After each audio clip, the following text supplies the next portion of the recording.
It's time for Tiger Talk on the Tiger Sports Network. Tiger Talk, live from Tiger Club inside the Robins Center on the Fort Hays State Campus, is brought to you by these premier Tiger sponsors. Golden Belt Bank of Hayes and Ellis, banking one story at a time. The Hayes Med Orthopedic Institute, expertise, technology, compassion, all right here. BTI, your John Deere dealer with locations in Buckland, Great Bend, Greensburg, Hoxie, Ness City, and Pratt. BTI, our family in partnership with your family. Eagle Radio, Hull Broadcasting, and HayesPost.com, keeping our community connected. And The Taco Shop. Order by phone or use the Taco Shop app. Dine in, pick up, or delivery. The Taco Shop. You've never had it so good. Now, Tiger Talk with the voice of the Tigers, Gerard Wellbrock. And a good afternoon and welcome to Tiger Talk. We're live at the Robins Center on the Fort Hays State University campus, part of Tiger Club. We're certainly glad to have you with us here today as we talk Fort Hays State football, Fort Hays State volleyball, Fort Hays State soccer. We'll have women's coach Tyson John of the women's soccer program with us here in just a little bit. Jessica Wood-Atkins for Fort Hays State volleyball, and, of course, head football coach Chris Brown. Again, we'd love to hear from you. You can submit your question. If you're obviously in our audience, you should have the a pad there to write a question. We'd love to get to that today. If you're listening, you can go to FortHaysStateAthletics.com, the FHSU website, FHSUathletics.com. Click on fans. You'll get that drop-down menu. You'll see Ask the Coach. Submit your question. And if we use it, you'll have a chance to get a Fort Hays State Athletics t-shirt. We actually had a question emailed to us earlier this morning. We'll get to that a little bit later on the program, but certainly would love to hear from you. And, of course, you can still always join Tiger Club. Join us in person. Your registration, your dues, I guess, for Tiger Club go toward Fort Hays State Athletics. And you can join us live and in person here every Wednesday on Tiger Talk. Let's go ahead and get you up to date before we bring in our coaches. Up to date on everything that happened since we talked to you last. Busy weekend. Pretty much everybody at home for homecoming. Beautiful weekend, and the Tigers had a lot of home action. Volleyball, since we last talked, 0-3. Three tough ones. Lost in 3 last Friday to Northwest Missouri State. Then a really good match on Saturday afternoon with Missouri Western. They end up losing in 4 to a Griffin team that, going into the weekend, was undefeated and at the top of the conference standings. Played them all the way to the bitter end. Same thing last night. The Tigers lose in 4 to number 3 Nebraska Kearney. We'll talk more about that with the coach, but a great night of volleyball. So Fort Hays State now 9-5 overall, 1-4 in the conference. They will be back at home. This 5-match homestand continuing. Friday, Washburn. Saturday, Emporia State. And again, we'll have Jessica Wood-Atkins coming up here a little bit later on in the program. Women's soccer suffering a loss and a draw at home this weekend. They fall 2-0 to number 7 Central Missouri, which snapped that 5-match win streak. And then they play to a 1-1 draw Sunday afternoon with Emporia State. So they're now 5-2-3, 2-1-1 in the conference. Women's soccer traveling to Edmond. They'll face Central Oklahoma Friday, then host the Newman Jets Sunday afternoon. Head coach Tyson John will be here in just a few seconds. Men's soccer goes 1-1. They lost 1-0 to Rogers State last Thursday, then blow out Northeastern State 6-1 Saturday. So they're 4-3-1 overall, 1-2 in the GAC. Back on the road this week at Ouachita Baptist tomorrow afternoon. That'll be a 3 o'clock start, and then they play Harding Saturday morning at 10 o'clock. You can watch both of those by going to the men's soccer schedule page on the Fort Hays State Athletics website. Cross country had the weekend off. They will be at Emporia State, the ESU Invitational, Friday afternoon. Women run at 4, men at 4:45. Junior Emily Dirks is the women's co-athlete of the week after placing 3rd at the Gans Creek Classic back on September 27th. Women's golf was in action earlier this week. They finished 23rd at the Gray Shin Regional Preview. That was at Kicking Bird Golf Course in Edmond, Oklahoma. Avery Blasi leading the Tigers, a 2-round total of 152. She ties for 59th. The women back in action Monday and Tuesday They'll be at the Newman Invitational at Teradyne in Andover. The men also at that same event. They had this past weekend off. And it was MIAA Basketball Media Day yesterday in Kansas City, and both the Tiger men and women picked high. The women and men are both picked second in the preseason coaches poll and first in the preseason media poll. We'll, of course, be getting Talia Kars and Mark Johnson in as basketball season draws a little bit closer, but kind of a preview. Fort Hays State thought highly around the conference. We'll see how it all turns out as they get set to go. Practice is underway. They'll be starting here in about a month or so, getting their season started, but should be an exciting winter as well for Fort Hays State athletics. Kansas Department of Transportation and the Drive to Zero Coalition invite you to join Fans with a Plan. If you're going to be drinking, always designate a sober driver. We'll take our first break. When we come back, women's soccer coach Tyson John will join us. This is Tiger Talk on the Tiger Sports Network, built by PwC. He bobbles into the 10-5, touchdown. Into the edge, and Hays High's going to win this football game. Johnny Rigler is on the spot. Fire up the three, and fake it home as it swirls. Launches a three, bang, nothing but net. It's dropped in left field, and we are tied as 5 touchdowns. He didn't get there, Hays High wins in overtime.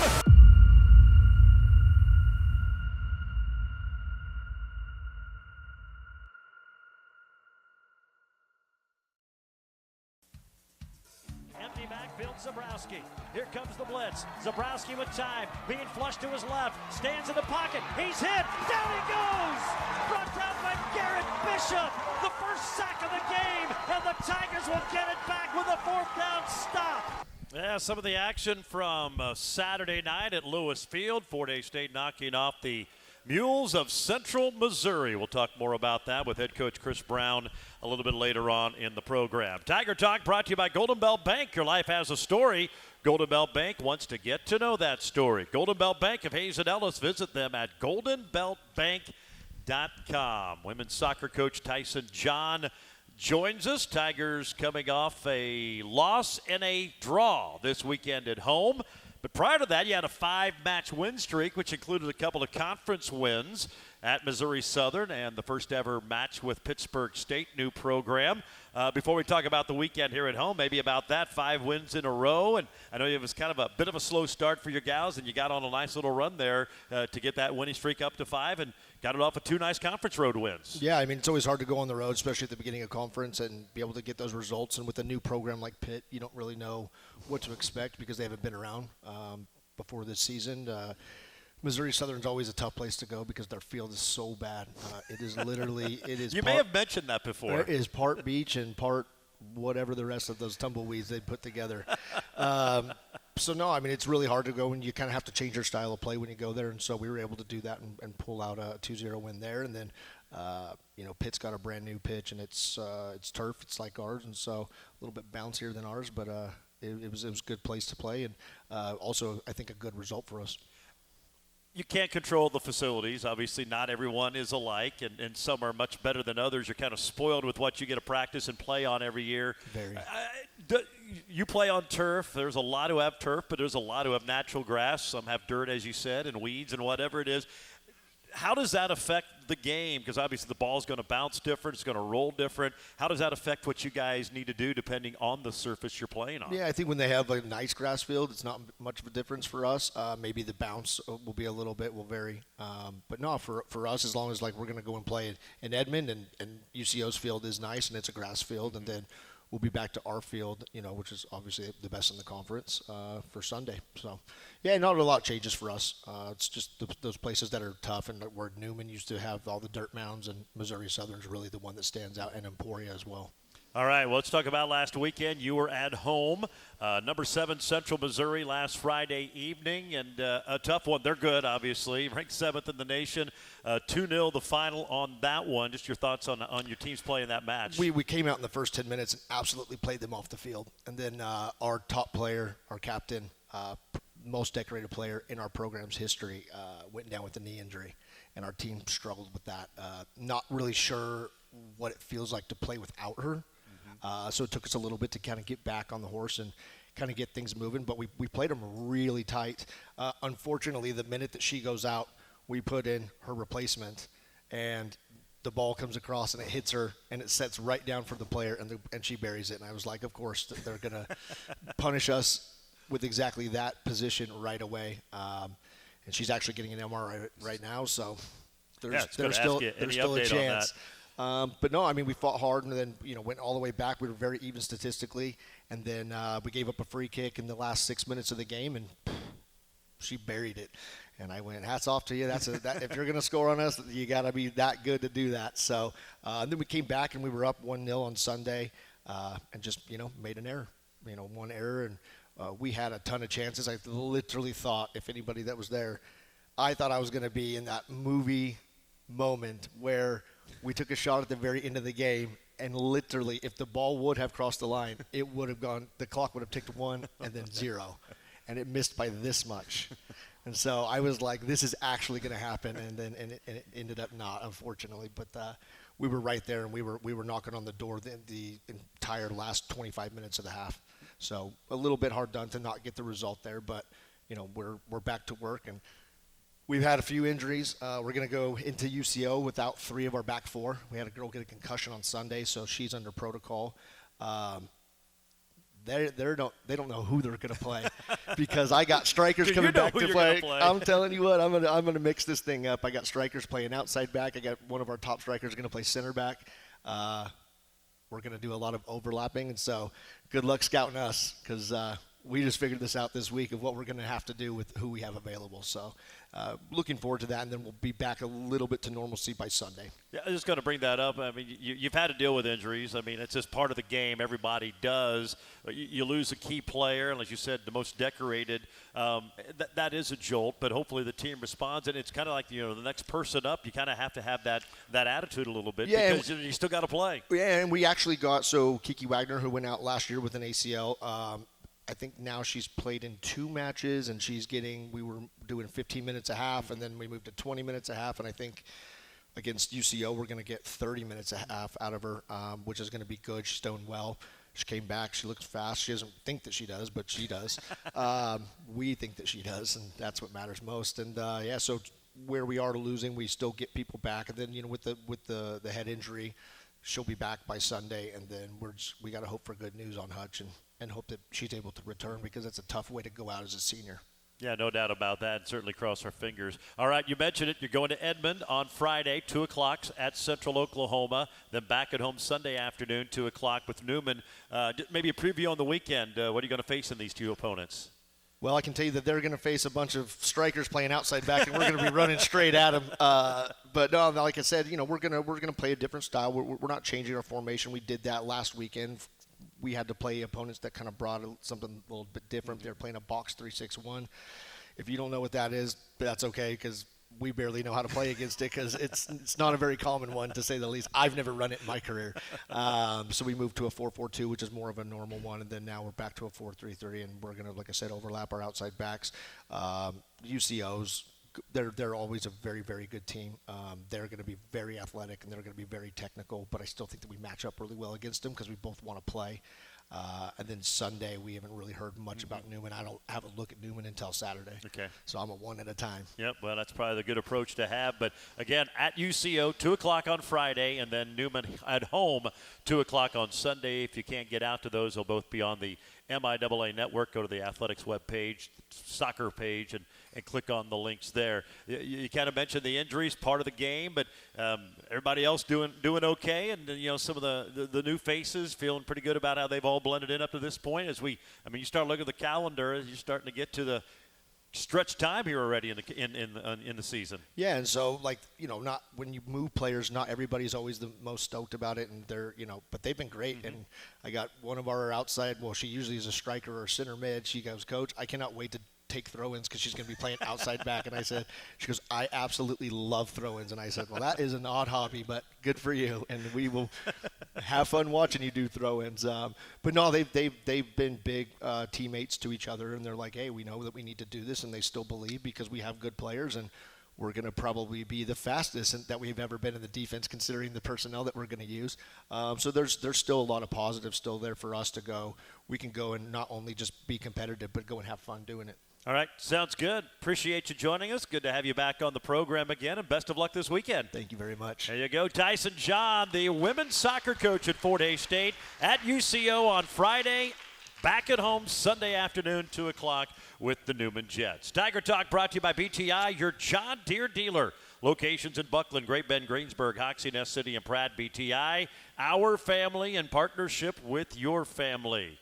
Volleyball coach Jessica Wood-Atkins joins us next. This is Tiger Talk on the Tiger Sports Network, built by PwC. Being a foster grandparent has definitely given me a purpose in life. Just been so happy, just so much more energy than being at home alone doing nothing but watching TV. It's the best part of my life. Best part of being a foster grandparent volunteer, watching the light up in the kids' eyes. I'm living again, and the foster grandparent did that for me.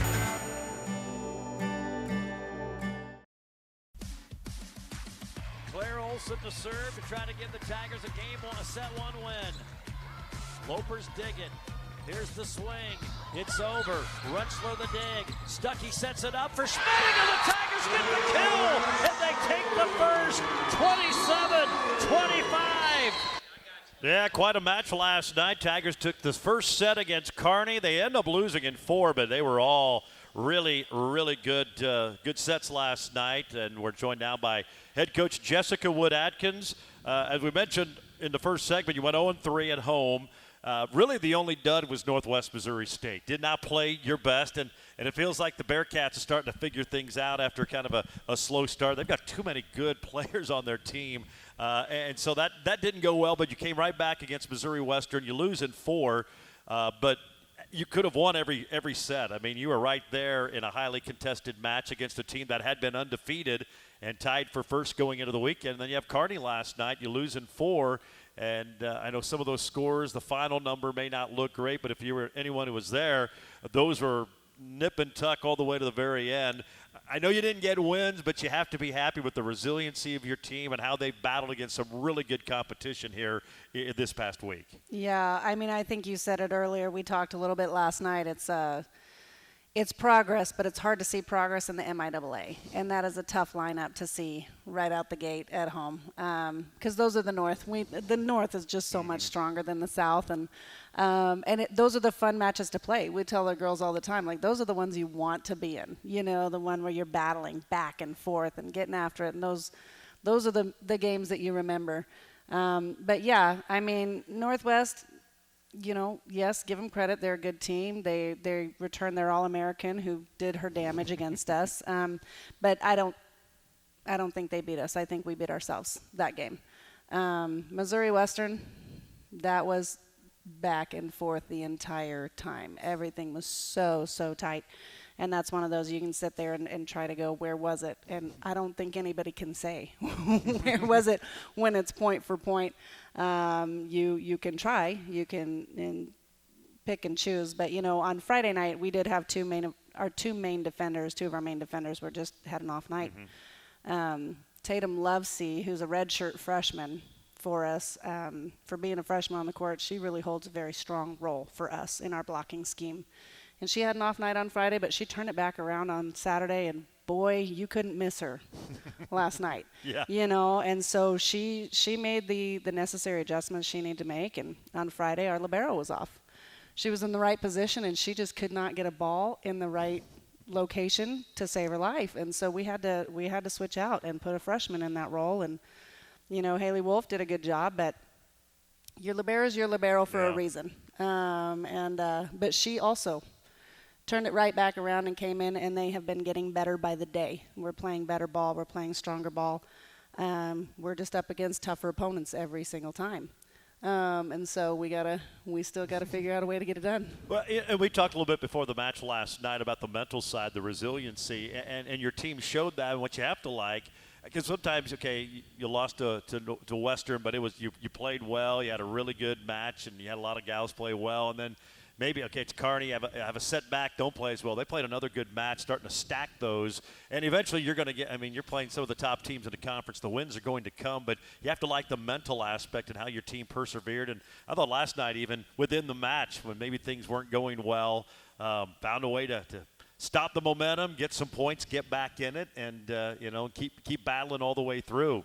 Yeah, I mean, I think we've been hit with a lot of outside voices lately that they're learning how to tune out and saying, you guys are playing so well, or you are going up against the number 3 team in the nation, and they're like, man, I don't care.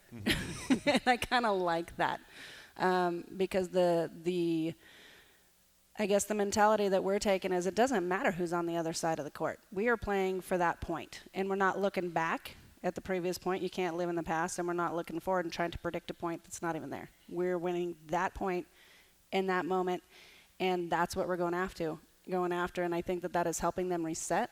I think that is helping them move forward, and they recognize, too, that it's that mentality and inconsistency in that mentality over time. And I think that's where we're at, is the consistency in that mentality over time, which hits you when you're a little bit young. I think the upperclassmen are doing a great job with it.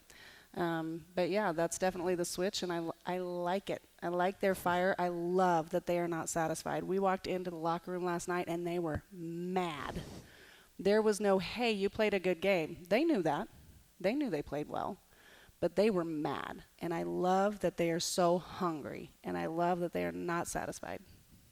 You mentioned Lovesey not having a good game on Friday. You had 15 blocks last night against a Loper team that's obviously very good, ranked 3rd in the country. They're undefeated, very high hitting percentage. You did a tremendous job, and that certainly gave you guys a chance last night. Yeah, well, good job, Carol, for training them.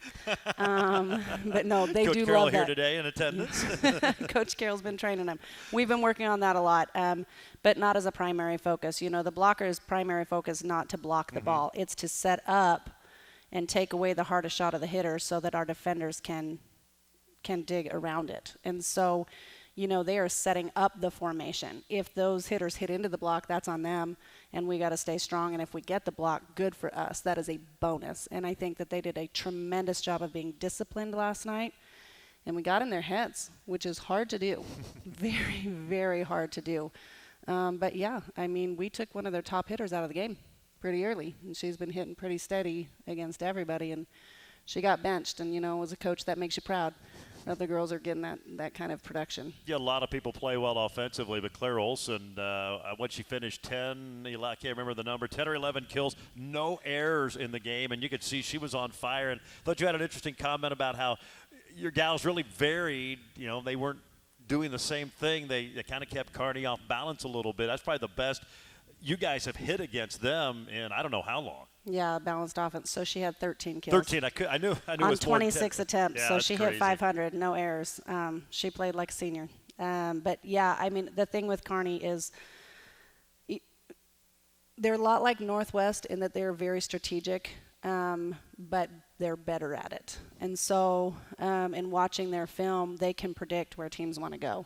And so the key to playing against them is to be unpredictable. And I think that we talked with our setter, Kaya Stuckey, about that. Like, you cannot set what you're comfortable setting. You're a good setter. You know how to put the ball where it needs to be. Go where you're not comfortable setting. And we scored, and we scored, and we scored. And then they couldn't predict us. They couldn't find a rhythm. And I think that strategy worked well.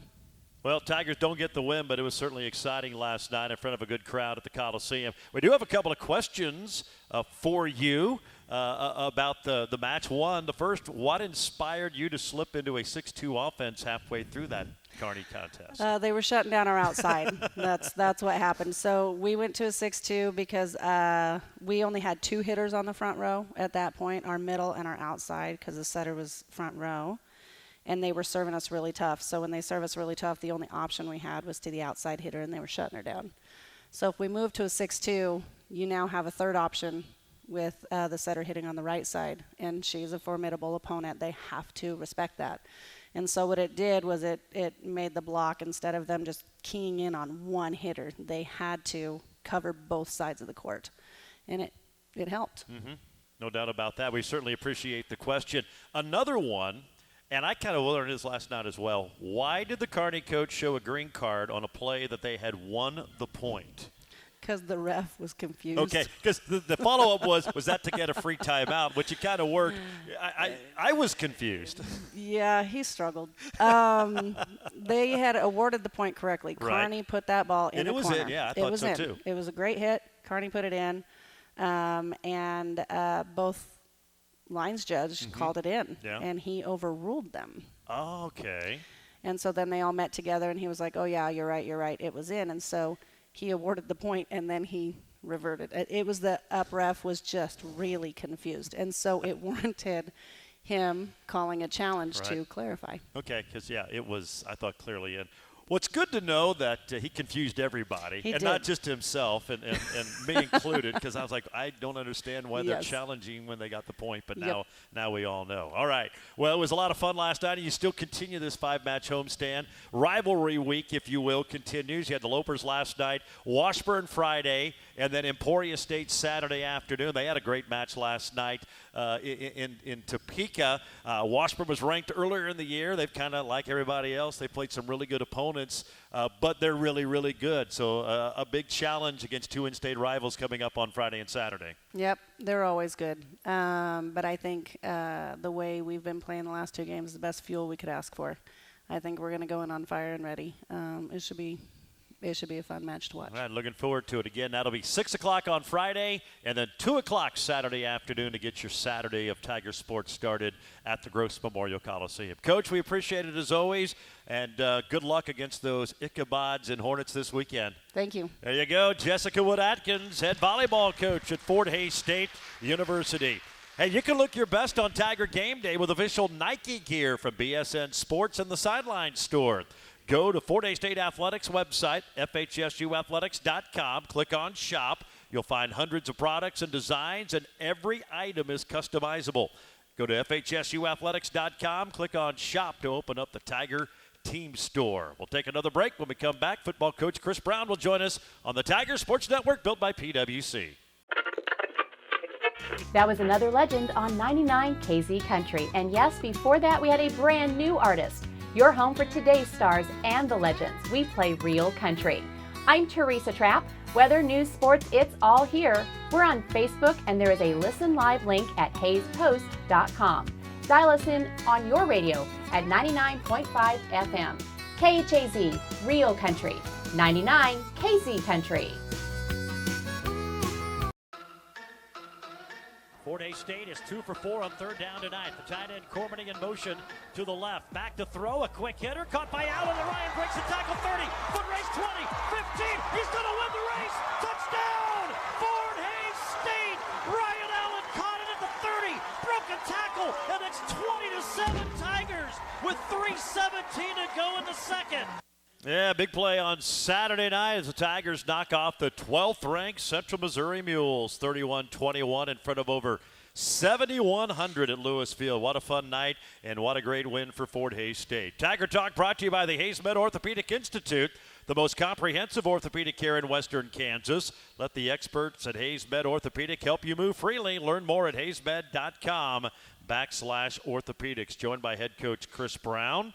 That was fun Saturday night. Great crowd. Obviously, they were into the game. Your guys played the really first complete game, all aspects, complementary football, special teams, offense, and defense. And the result was a win over the number 12 team in the country. That was fun. Yeah, it was a tremendous atmosphere. It really, really was. The number of people that we had there, the excitement, the energy, our kids fed off of that as well. And we did play our best game. I mean, there shows some things we have to work on and get better at, but especially defensively, giving up the big plays. We gave up 3 big plays in that game, and who knows, not that we're going to shut Central Missouri out, but, we might hold them to under 21 if we don't give up those big plays. I thought offensively we did really well, managed the clock very well, kept our defense off the field, and I thought our special teams did a good job of changing field position and setting things up, except for the missed field goal.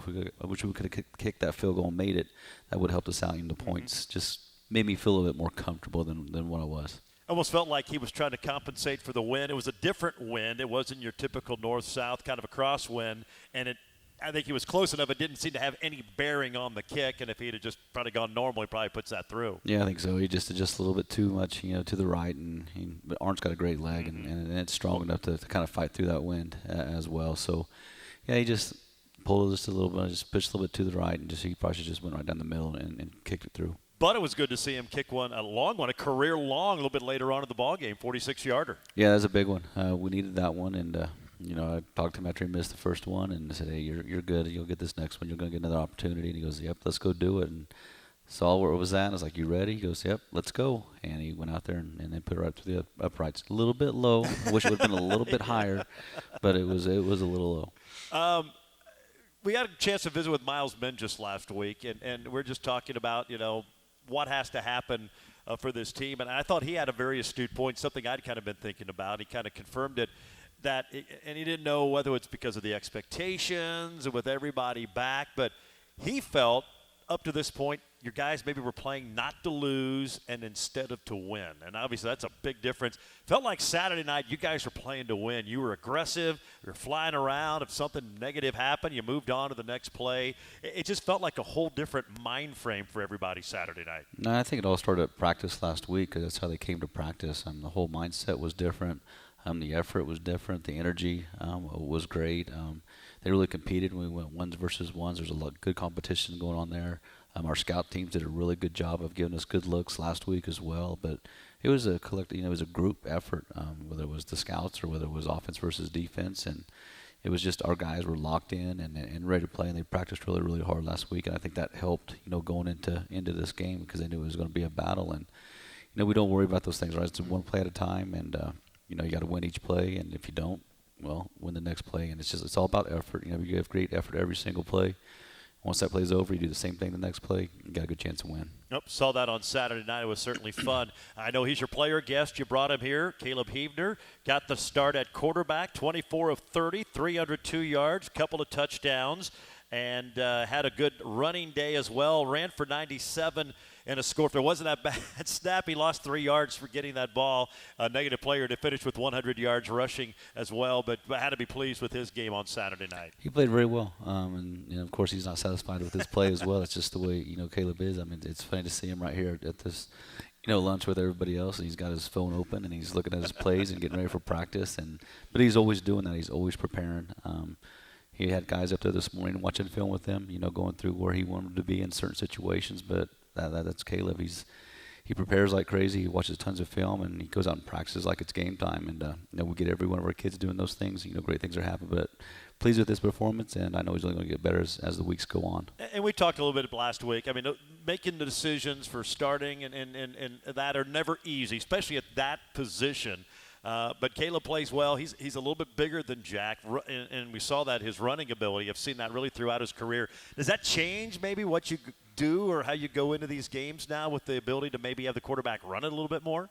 Yeah, you just there's different things. Now they have to defend, not with Jack. They still have to defend 11 with Jack, but Caleb brings a little bit different, power, strength, a little bit more speed, as well, and you have to defend him. And now our defense has to worry about all 11 guys, besides just 10 guys, and he just brings that to the table, and he's able to get out on the run and make some good throws as well, and great with play action, and and then scrambling around and making some plays happen and runs when he needs to run. But he reads things well and does a good job, and just the intensity of the way he practices is kind of rubbing off on our kids as well. And he did slide on a couple times, which I think everybody appreciated. Finally. Knowing when to lower the shoulder and get that extra yard and when to give up, especially for the quarterback. You made a comment after the game, and I felt it as well.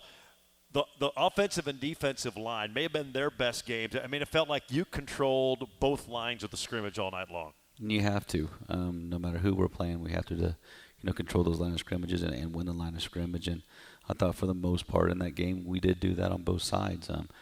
Our D-line we didn't really get a bunch of sacks, but we did what we needed to do to keep Zach in the pocket because when he gets out, he's very, very dangerous. But, we kept him in, and it kind of confused their receivers a little bit because they're so used to him scrambling around and making plays. They didn't really know what to do. So they just kind of ran their routes and, got stuck for a little bit. And had a legal man downfield penalty, which was big. Yep, a couple times there, yeah, and there's one that didn't get called, but we won't talk about that one. And but, they did. And then our O-line, gave Caleb enough time to throw the ball, make his reads, and then when it was the run game, we were able to establish a run game as well. Well, it was fun to see, and a nice win for the Tigers as they get to 4-2 and beat the Mules. And you touched on it, and we've talked about a lot of things. They had a couple of big scoring plays for touchdowns, and they've had a lot of big plays. But by and large, for the big chunk of that game, what your defense did against them, the number one passing offense, and I know they haven't been quite as explosive the last couple of times out, but you got the reigning Harlan Hill Trophy winner there. What your defense did to slow them down was pretty remarkable. No, they still got their yards. Well, they did. They got plenty of yards. They did. But our guys did a good job of understanding, letting their routes develop. And then when they got into their zone, of locking up that receiver and staying on their hip and staying connected to that receiver as well, which, gave him some trouble because usually at that point he's scrambling around and able to, find the open receiver. But our guys were locked up and stayed pretty tight to the receivers. And, he didn't have those openings anymore. And then our D-line did a good job just keeping him there. And then when he did scramble, there was a couple, though, that he scrambled out pretty well and made some things happen. But for the most part, we kept him kind of contained and where he needed to be. All right, Tigers get the win, 31-21 over the Mules. Now the Washburn Ichabods come to town on Saturday night. We'll talk about that and more when we return. Tiger Athletics proud to partner with the Kansas Drive to Zero Coalition and encourage you to join Tiger fans with a plan. Always have a designated driver or other sober ride to and from your destination. We'll take our final break. Back with more after this timeout on the Tiger Sports Network, built by PwC. When it comes to screen printing and embroidery, your first choice should be Redeem Designs in Hayes. Turn it up with Redeem Designs, where it's not just about the products, it's about the partnership. At Redeem Designs, you're part of the process. They work closely with you to ensure your vision comes to life. So turn up your 2024-25 season with Redeem Designs. Ebner in the shotgun, takes the snap. He keeps it on a read option, runs to his left. He gets to the 30, breaks the tackle, 20, to the 15, to the 10, 5, touchdown! Fort Hays State! 38-yard run from Caleb Ebner with 4:33 to go in the game. It's 30-14 Tigers. Yeah, big touchdown Saturday night as they beat the Mules. Need to remind you that Tiger Talk brought to you by the Taco Shop.